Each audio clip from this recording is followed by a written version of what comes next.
Hi everyone, my name is Lucy Mintz and I'm a sophomore at Morristown High School. This is my first year in the Life Design program. When I came to this class in September, I was very unsure of what I wanted to do for my project. After much thought, I decided I wanted my project to be something personal to me while also helping others. In 2021, my grandfather moved into an assisted living home. Since then, I noticed that he seemed to be repeating the same things every day and appeared to be very bored. He would spend most of his day in his room watching TV and really only hung out with the other residents when it was time for meals. I took this as a sign that he was uninterested in the activities or events that were being provided to him at the residency. After noticing this, I decided that for my project, I would try to enhance the benefits provided to the residents at the Sunrise Senior Living Center in Madison, New Jersey. My goal was to make both my grandfather and the other residents at the facility find their daily lives more enjoyable.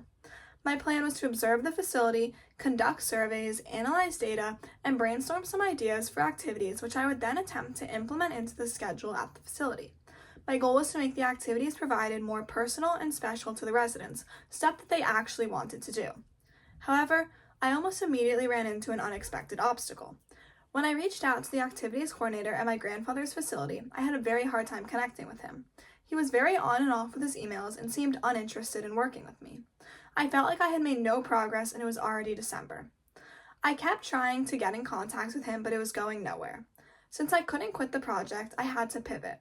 I reached out to the activities coordinator at the facility in Morris Plains and got a much more positive response. I was able to go into the facility and have conversations with the residents, as well as observing their everyday life. Many of them gave me the results I was hoping for. They felt that the facility was lacking certain events or even just lacking a variety of activities. This gave me a better understanding of what they wanted to do and how I can make it happen. From there, I analyzed all the data I had gathered, and from this information, I noticed that the activities offered weren't the problem, but more the scheduling. This allowed me to come up with some ideas for new ideas for daily scheduling. Some of these ideas were having a better mix of social and individual activities to comply with all the residents' needs. I also noticed that a lot of the residents enjoyed interactive games but struggled with physical activity because the exercise is hard for them to complete, meaning there should be more interactive and less physical activities.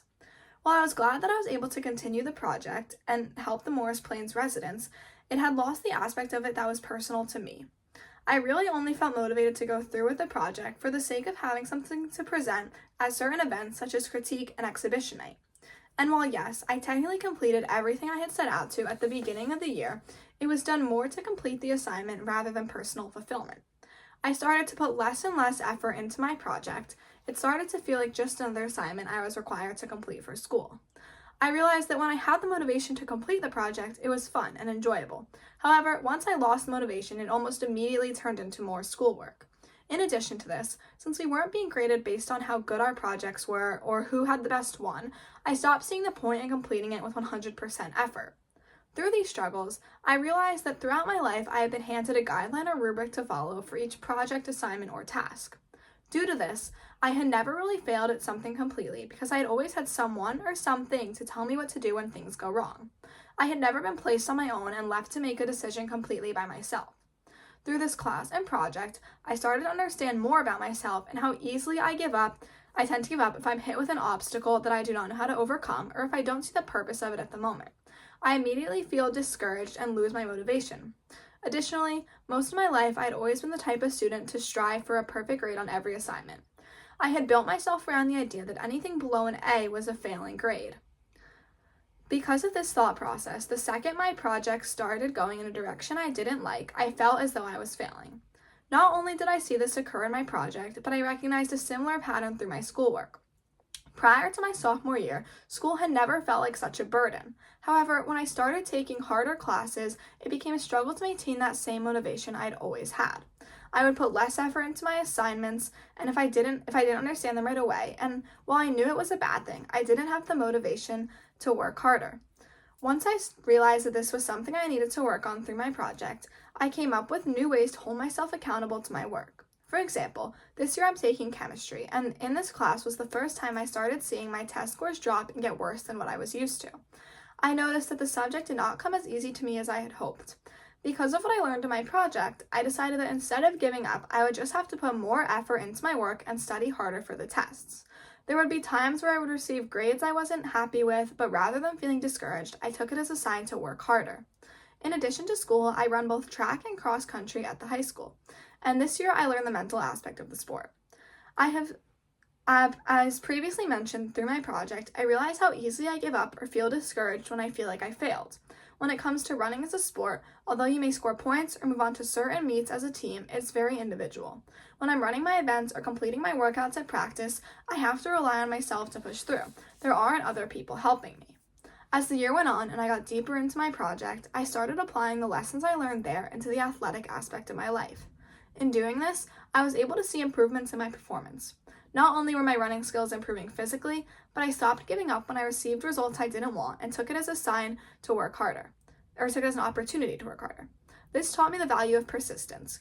Whether I think a certain task is difficult or pointless doesn't matter. I should put the same amount of effort in as I would if it was a task or something that I loved or had passion for. Once I started understanding that I need to stay positive when things go wrong in order to grow, I was able to learn a very important lesson. This being that there are always going to be times where a clear path is not presented to you, and it might be hard to persist with motivation and passion. However, it is important to accept the challenges that you are faced with 100% effort rather than giving up. There are still times where I notice myself wanting to give up or feeling discouraged when things go wrong, but I'm slowly starting to get better at staying positive when placed in these positions.